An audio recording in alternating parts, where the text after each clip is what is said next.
ஹே buddies, நான் தான் உங்கள் ஆண்டி. 30 days 30 வீடியோ சேலஞ்சில் இன்னைக்கு டே 4ல் வந்திருக்கோம்.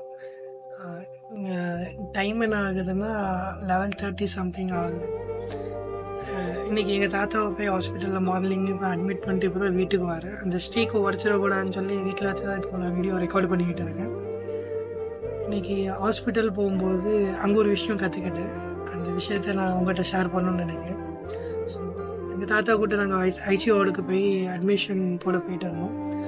அப்போ யூஸ்வலி ஆப்ரேஷன்லாம் எங்கே நடக்கும்? ஆப்ரேஷன் தியேட்டரில் நடக்கும்.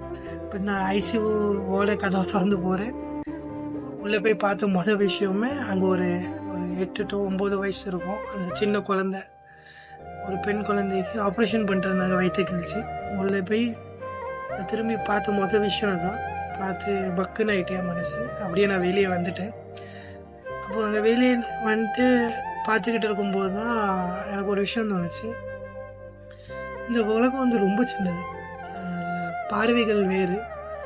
அது எப்படின்னா, தான் குழந்தைக்கு உள்ள ஆப்ரேஷன் போயிட்டு இருந்துச்சு. அங்கே அந்த வயிற்று கிழிச்சு ஏதோ பண்ணிட்டு இருந்தாங்க. அந்த டாக்டர்கள் வந்து அசால்ட்டாக ஏதோ பெரிய பிரச்சனை மாதிரி சிரித்து பேசிட்டு அந்த ஆப்ரேஷன் பண்ணிட்டு இருந்தாங்க. வெளியே இருந்த தாய்க்கு வந்து அது எல்லாமே கேட்குது. ஆனால் அந்த தாய்க்கு வந்து கண்ணிலேருந்து கண்ணீர் நிற்க மாட்டேங்குது. அது ஒரு தாயோட இயல்பு,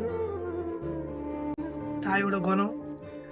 அதே பக்கத்தில் நின்று அவங்க அப்பா பொண்டாட்டி அழகாமல் தைரியம் கொடுத்துட்டு பொண்டாட்டியோட கையை பிடிச்சது தைரியம் கொடுத்துக்கிட்டு தானும் தைரியமாக இருந்த மாதிரி இருந்துக்கிட்டு இருந்தார். அது ஒரு தகப்பனோட இயல்பா, தகப்பனோட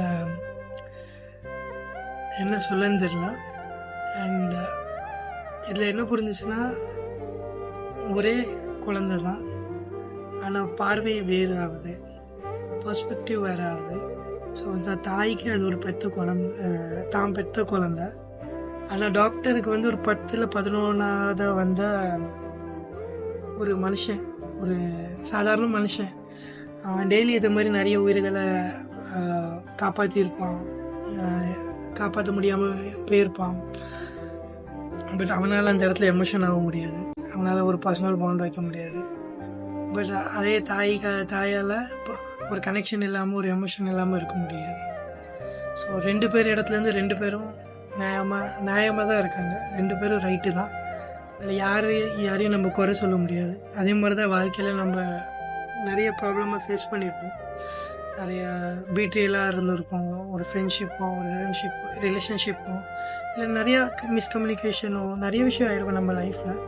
பட் நம்ம யோசிச்சு பார்த்தோன்னா, அவங்கவுங்க சைட்லேருந்து அவங்கவுங்க கரெக்டாக தான் இருந்திருக்காங்க. அவங்க கண்ணுக்கு பார்க்குறத தான் அவங்க இயல்பாக இருக்காங்க.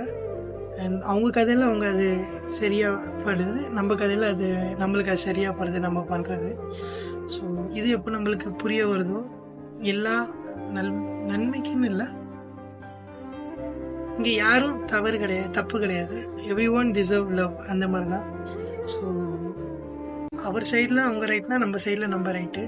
இங்கே பார்வையும் நம்ம பார்க்குற விதமும் நிறைய மாறுது. ஸோ 2 பேரும் அது மியூச்சுவல் அக்செப்ட் பண்ணிட்டு ரெஸ்பெக்ட் பண்ணிட்டு இருக்கிறது தான் நம்மளுக்கு நல்லது. அண்ட் இது நம்மளுக்கு எப்போ புரிய வருதோ, லைஃப் ரொம்ப சிம்பிளாக அழகாக இருக்கும். அண்ட் உங்களுக்கு புரிய வரும்னு நினைக்கிறேன். ஸோ இப்போ நான் போய் ஃப்ரெஷ்அப் ஆகிட்டு தூங்கணும். அண்ட் இந்த வீடியோவை அப்லோட் பண்ணணும். ஸோ நாளைக்கு நான் இன்னொரு வீடியோவோட பார்க்க. அது வரைக்கும் signing off your aunty. Bye, Tata.